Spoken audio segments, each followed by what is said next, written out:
जय हिंद दोस्तों, very good morning सभी को। स्वागत है आप सभी का ओपन स्टडी परिवार में। ये है 75 डेज वोकैब चैलेंज में 47वां दिन, जिसमें इडियम्स एंड फ्रेजेस की 7th क्लास रहेगी और हर क्लास में 30 to 40 to 45 इडियम्स रहते हैं। आज की क्लास में आपको उसी के आगे, जैसे एक पर्टिकुलर वर्ड के बेस पे कुछ इडियम्स होते हैं, जैसे पिछली क्लास में हमने नोज से और थ्रोट से रिलेटेड जितने भी इडियम्स थे वो याद करे थे। आज की क्लास में भी कुछ वर्ड्स हैं, उनको देख लेते हैं। इडियम्स एंड फ्रेजेस हैं, 7th क्लास है, ऐसी 20 क्लासेस हमारी होने वाली हैं। पीडीएफ कहाँ मिलती है इसकी? टेलीग्राम चैनल है ओपन स्टडी, ज्वाइन कर लीजिएगा।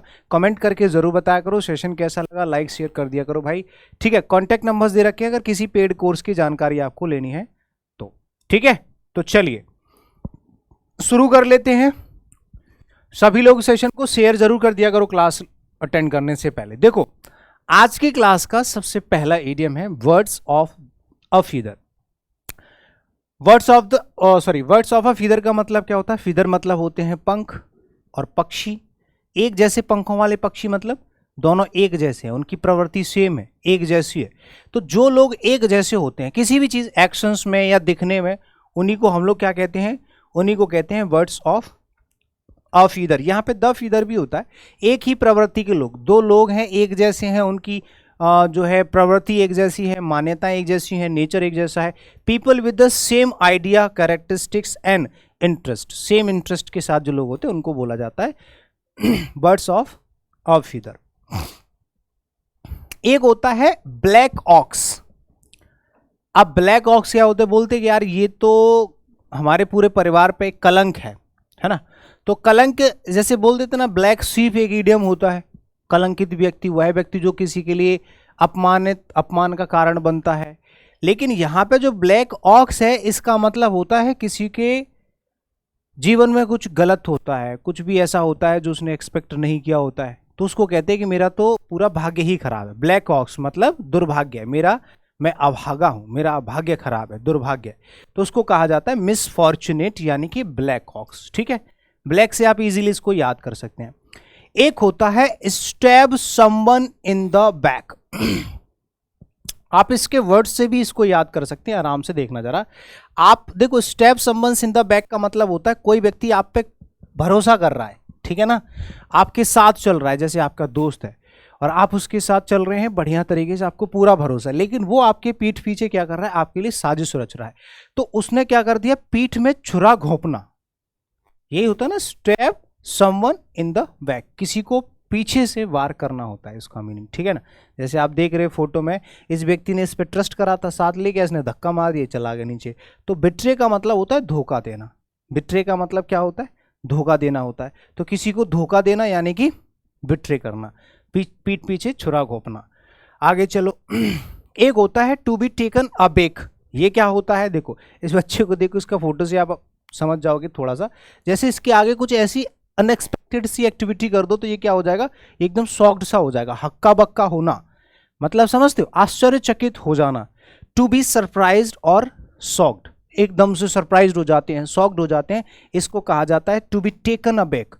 अब ऐसे कैसे याद करोगे? टेकन अबैक का मतलब जैसे आपने देखा होगा कि ऐसे झटका लगता है किसी भी बात को सुनने के बाद पीछे, तो अबैक मतलब होता है पीछे हटना, है ना।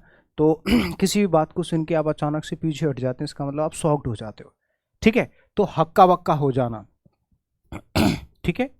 तो क्या हो जाएगा? टू बी टेकन अबैक का मतलब आश्चर्यचकित हो जाना। आगे चलो। एक और इडियम होता है, अंदाजा लगाइएगा थोड़ा। अगर आपको याद है, पहले से आपने कभी पढ़ा है, सोचा है, या कभी थोड़ा बहुत याद आ रहा है, तो आप ट्राई किया कीजिए। सबसे पहले जैसे यहाँ पे लिखा हुआ है टू द बैकबोन। अब मैंने बोला कि you are my the backbone. अब किसी के बैकबोन बनने का मतलब तो आपको पता ही है क्या होता है कि देखो तुम सही गलत कुछ भी करो, जिस भी हाल में तुम होगे, मैं आपका साथ निभाऊंगा, है कि नहीं। तो इसको बोलते हैं हर हालात में होना, किसी भी, चाहे बुरे हालात हों या अच्छे हालात हों, हर हालात में होना। In every manner, in every situation, in every circumstance, किसी भी सिचुएशन में होना, ठीक है ना। हाँ, तो to the backbone. A bee hive का तो आपको पता ही है। अ बी हाइव का मतलब क्या होता है भैया? सिंपली आप देख रहे हो यहाँ पे लोग खड़े हुए हैं, बहुत सारे झुंड में, तो इसका मतलब हो जाता है क्या, व्यस्त जगह। अब आप देखोगे बी हाइव, मतलब जो हमारा बी हाइव होता है यानी कि मधुमक्खियों का जो छत्ता होता है, उस पर आपको जगह नहीं मिलेगी जरा सी भी, है ना। या कोई ऐसा बस स्टेशन है जहाँ से लोग ज़्यादा जाते हैं, बस कम आती हैं, तो वहाँ पे आप देखोगे बहुत सारे लोग इकट्ठे हो जाते हैं, तो बोलते हैं कि ये जगह ना एक तरीके से बी हाइव बन चुका है, यानी कि इसमें जगह ही नहीं है, लोग ज़्यादा हैं, क्राउडेड प्लेस है, यानी कि व्यस्त जगह है, तो उसको कहा जाता है अ बिजी प्लेस। एक होता है अ बर्ड ऑफ पासेस, एक ऐसा पक्षी जो आपको कभी कभार दिखता है, रेगुलर नहीं दिखेगा। अ बर्ड ऑफ पासेस का मतलब कभी कभार, यदा कदा कोई काम होने वाला, ठीक है, जो एक जगह ज्यादा देर तक ना टिके, इसको कहते हैं। यदा कदा का मतलब होता है कि वो चीज कभी कभार होती है, मतलब रेगुलर नहीं रहती। आपने देखा होगा कि कोई ऑफिस में कभी कभार आता है, तो बर्ड ऑफ पासेस का मतलब भी यही होता है, कभी कभार, जो रेयरली कभी कभार दिखती है चीजें, ठीक है। या फिर आप ऐसे भी समझ सकते हैं जहां पे लिखा है one who does not stay for a long time, एक ऐसा व्यक्ति जो कहीं पर भी ज्यादा देर के लिए नहीं टिकता या रुकता है, उसको हम क्या कहते हैं, बर्ड ऑफ पासेस, ठीक है। तो बर्ड ऑफ पासेस का मतलब हो जाता है एक जगह पर ज्यादा देर तक ना टिकने वाला व्यक्ति।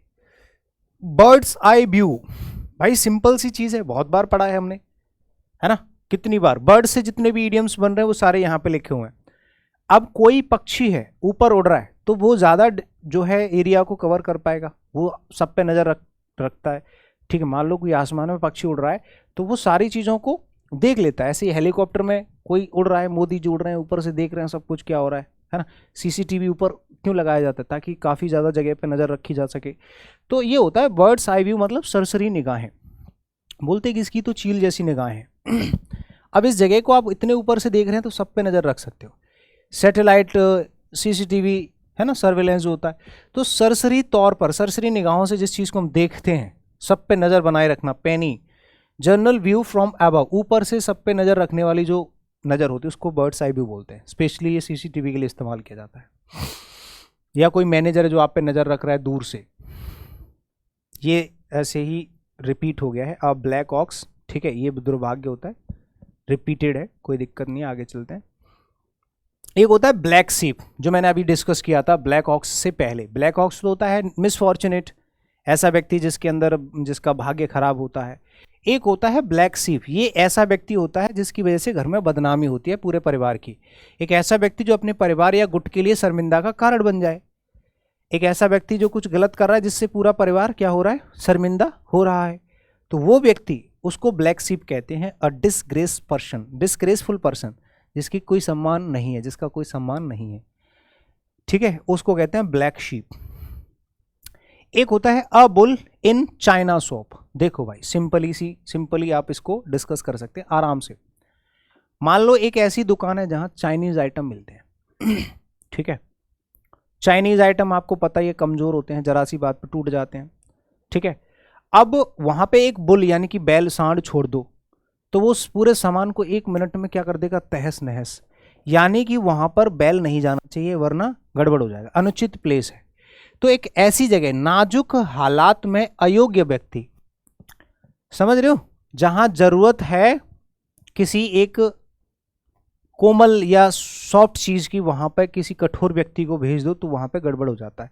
तो चाइना शॉप में भाई बुल भेज दोगे तो गड़बड़ हो जाएगा। अ क्लमजी, क्लमजी होगा, क्लम्पी नहीं है, क्लमजी है, ठीक है। क्लमजी पर्सन, बेढंगा आदमी, एक ऐसी डेलिकेट सिचुएशन में, नाजुक सिचुएशन, जहां मामला गंभीर हो सकता है।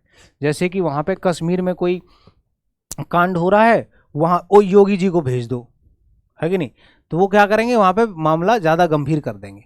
वहां दिमाग से काम लेना चाहिए, जहां ये लगे कि बलपूर्वक काम करेंगे तो फिर मामला गंभीर हो सकता है, समझ रहे हो, यही होता है। आगे चलो। हाँ, a cat and dog life क्या होती है भैया, शादीशुदा जिंदगी, ठीक है। कैट एंड डॉग, कुत्ते बिल्ली का जीवन मतलब समझते हो, लड़ाई झगड़ा 24 घंटे। क्यों, वो दोनों में बनती नहीं है, कुत्ते बिल्लियों में कभी नहीं बनती है ना, वो पैदाइशी दुश्मन होते हैं। तो आप इन दोनों को देख रहे हो, इनको देख के लगता है इनमें ज्यादा शांति नहीं रहती होगी, क्योंकि ये व्यक्ति ना, इसके एक्सप्रेशन बता रहे हैं कि ये डेली लड़ के उब गया है। तो क्लेशपूर्ण वैवाहिक जीवन, ये स्पेशली इस्तेमाल किया जाता है, एक ऐसा जीवन जहां लड़ाई बहुत होती है। ठीक है। क्वारलसम लाइफ ऑफ स्पाउसेस, स्पाउसेस होते हैं जीवन साथी, आपस में रहते तो हैं लेकिन कलेश बहुत होता है, ठीक है, उसको कहते हैं कैट एंड डॉग लाइफ। एक होता है कॉक एंड बुल स्टोरी। अब मैं आपसे कहूं कि एक था बैल और एक था मोर,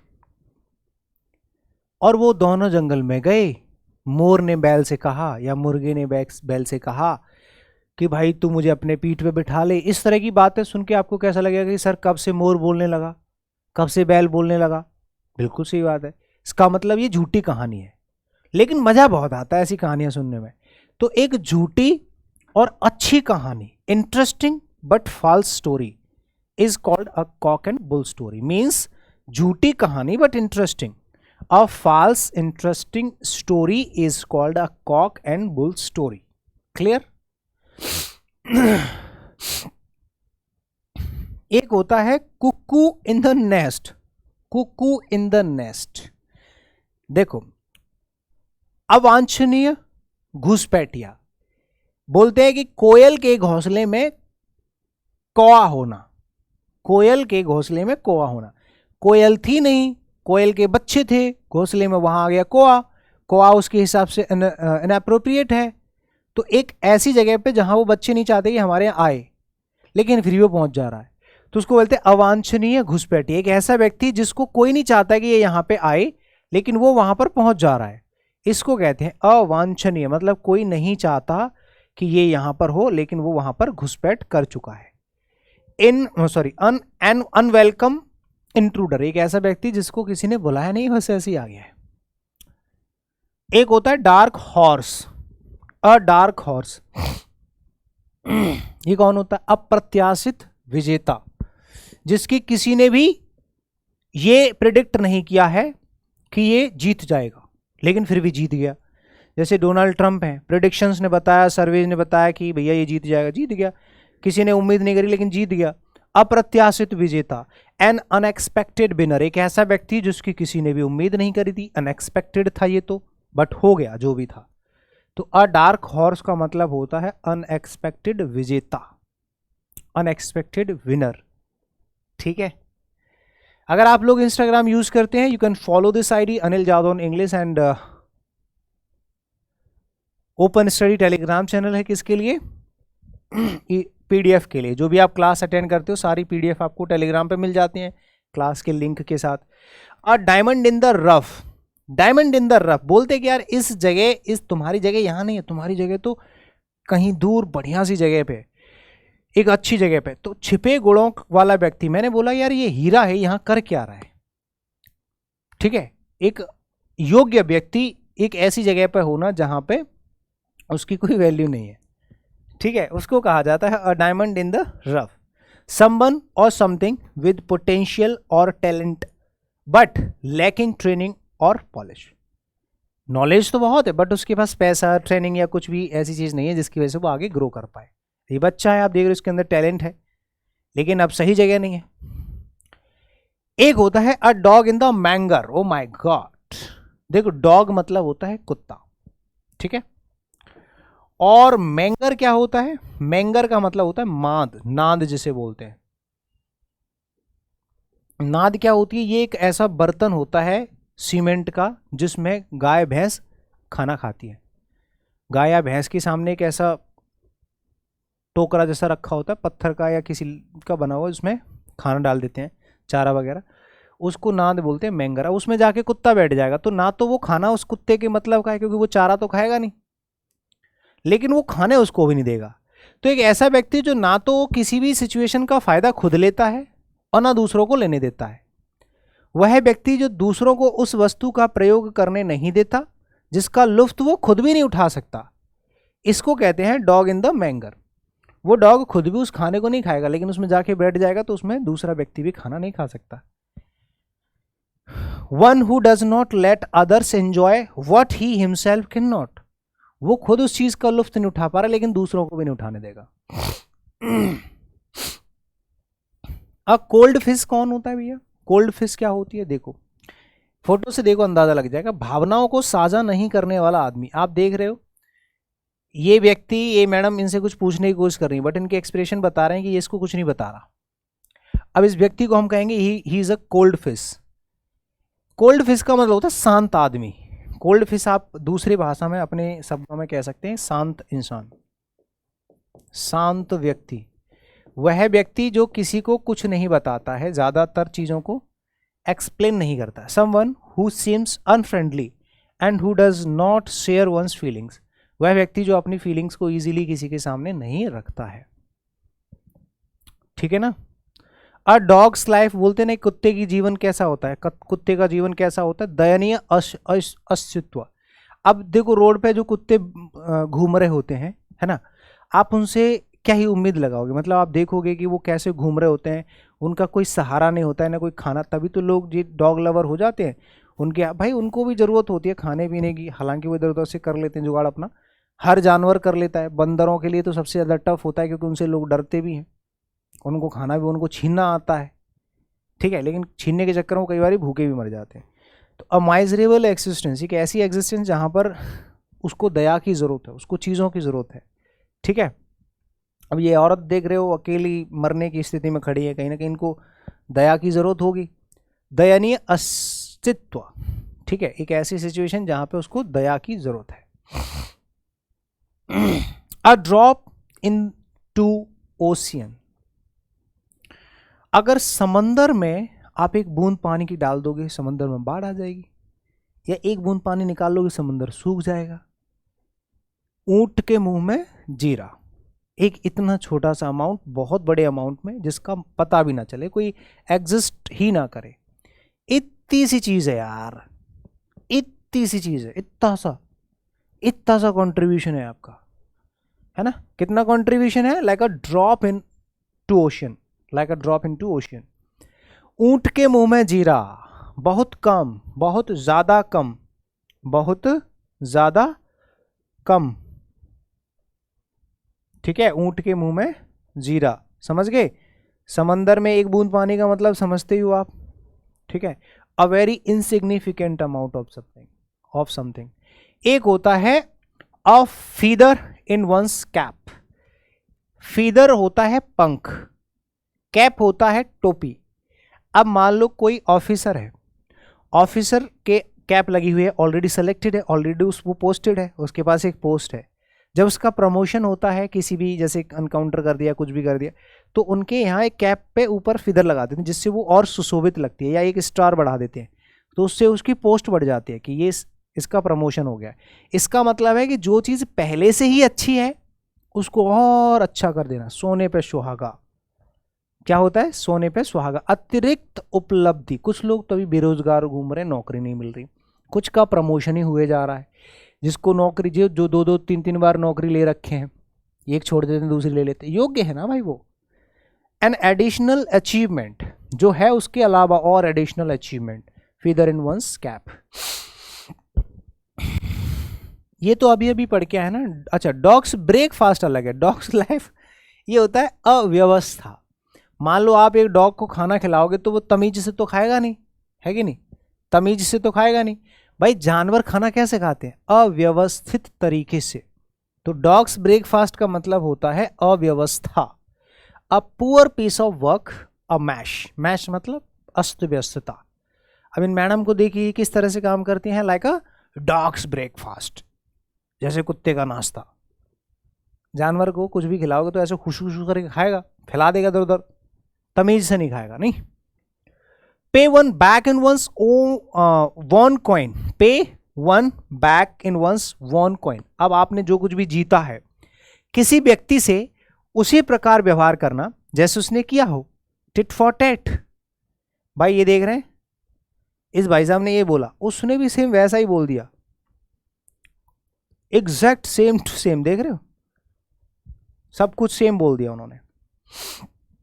टिट फॉर टैट, यहां पे देखो मीनिंग लिखा हुआ, जैसे को तैसा। जैसा आपने मेरे लिए किया वैसा मैंने आपके लिए कर दिया, जैसा आपने मुझको बोला वैसा मैंने आपको बोल दिया। Pay one back in once one coin. आपने मुझको जो दिया मैंने तुम्हें वो ही दे दिया तुरंत। एक होता है रोल बैक।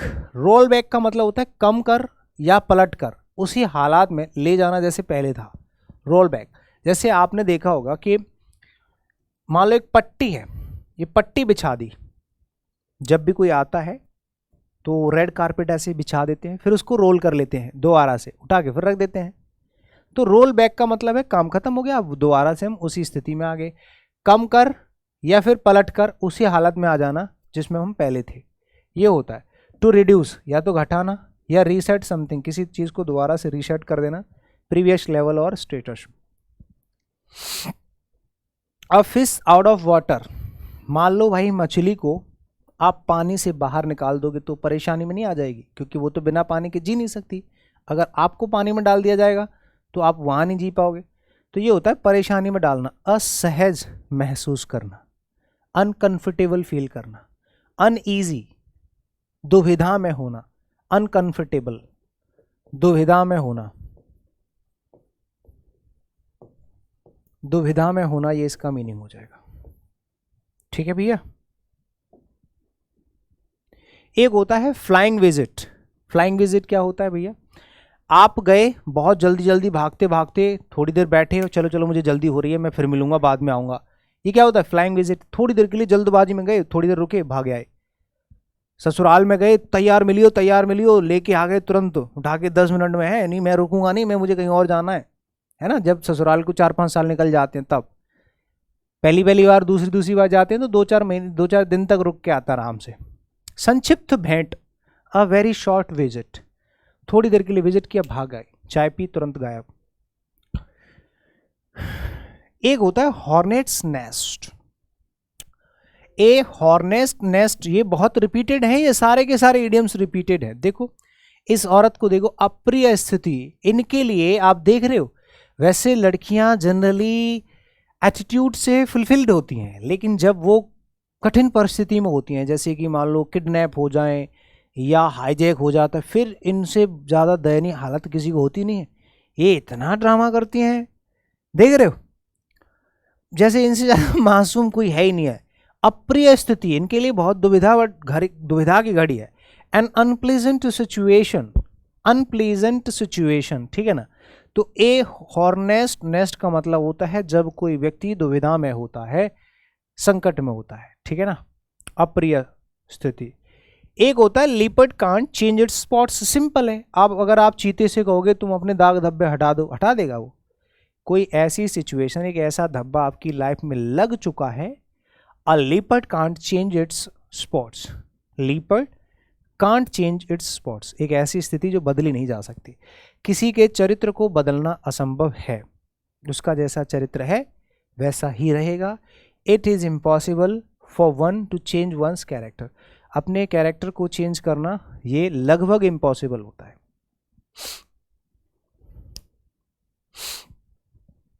एक होता है a little bird told me. Little bird told me का क्या मतलब होता है? अपने मुखबिर की पहचान गुप्त रखने का तरीका। जैसे आपने देखा, आपने फिल्मों में देखा होगा, कंधे पे एक पैरट बैठा होता है पालतू, वो क्या करता है, वो कुछ भी बोलता है और मैं बोलता हूँ तो वो सुन लेते हैं, एक दूसरे की बात समझ लेते हैं, है ना, लेकिन सामने वाला नहीं समझ पाता। मुखबिर मतलब होता है जासूस, जो उसकी इन्फॉर्मेशन कहीं से भी लेके आएगा वो उसको सुना देगा, उसी किसी के भी सामने, वो हर किसी को समझ में नहीं आएगी। तो अपने मुखबिर की जो पहचान है उसको गुप्त रखने का जो तरीका होता है। A phrase that is use to indicate, आप जब भी कोई भी ऐसा वर्ड्स बोलते हैं जिसको हर कोई ना समझ पाए, है ना, चीज़ों को हाइड करना, that the speaker knows who has given the information but chooses to keep the identity of the informer secret. आप उनसे इन्फॉर्मेशन तो निकलवा लेते हो बट उनकी आइडेंटिटी किसी को पता नहीं चलने देते, ठीक है ना। ये होता है a little bird told me. Mare's nest most repeated है, इंपॉर्टेंट है, रिपीटेड। ए टू जेड सारे के सारे इडियम्स रिपीटेड है आज की क्लास में, बहुत बार रिपीट हो चुके हैं। मेयर्स नेस्ट, अब मेयर तो आप जानते हैं, मेयर होता है वैसे घोड़ी। अभी मैं बताऊंगा, ये होता है भ्रामक स्थिति। अब इस व्यक्ति को आप देख रहे हो, इससे बाहर निकल गए, इसके लिए यहाँ रहने से काफ़ी अच्छा है कि इस रिस्की जगह से निकल के पार निकल जाए, क्योंकि यहाँ पे उलझेगा तो मर जाएगा, क्योंकि इसमें उलझन ही इतनी है, इसमें भ्रम इतना है। तो मेयर्स नेस्ट का मतलब होता है एक ऐसी स्थिति जहाँ पर कुछ भी रियल नहीं है, कुछ भी रियल नहीं है, एकदम अनरियल है, इल्यूजन है, भ्रम जैसा है। एन इल्यूजन, इसको कहते हैं इल्यूजन, एक भ्रम है बहुत बड़ा, मेयर्स नेस्ट। बस, क्लास इज ओवर नाउ, ठीक है, 40 ईडियम्स ऑलमोस्ट आपके कंप्लीट हो गए क्लास में। तो ये है आपका फाउंडेशन बैच, अगर किसी को ज्वाइन करना है 15। रिकॉर्डेड बैच भी अवेलेबल है, ओपन स्टडी एप्लीकेशन पे हमारी पेड क्लासेस चलती है। अगर कोई गुरुकुल ज्वाइन करना चाहता है एसएससी के लिए तो आप कॉन्टैक्ट नंबर्स पे कॉल मैसेज करके जानकारी ले सकते हैं। बाकी पीडीएफ के लिए open study Telegram channel join कर लीजिएगा और ये कॉन्टैक्ट नंबर्स हैं, ठीक है ना। चलिए, तो उम्मीद करते हैं कि सेशन आपको अच्छा लगा है, और अगर लगा है तो कमेंट करके बता दो, सही गलत जैसा भी है, ठीक है। बाकी आपका बहुत बहुत शुक्रिया। See you in the next session. Bye bye, take care, जय हिंद।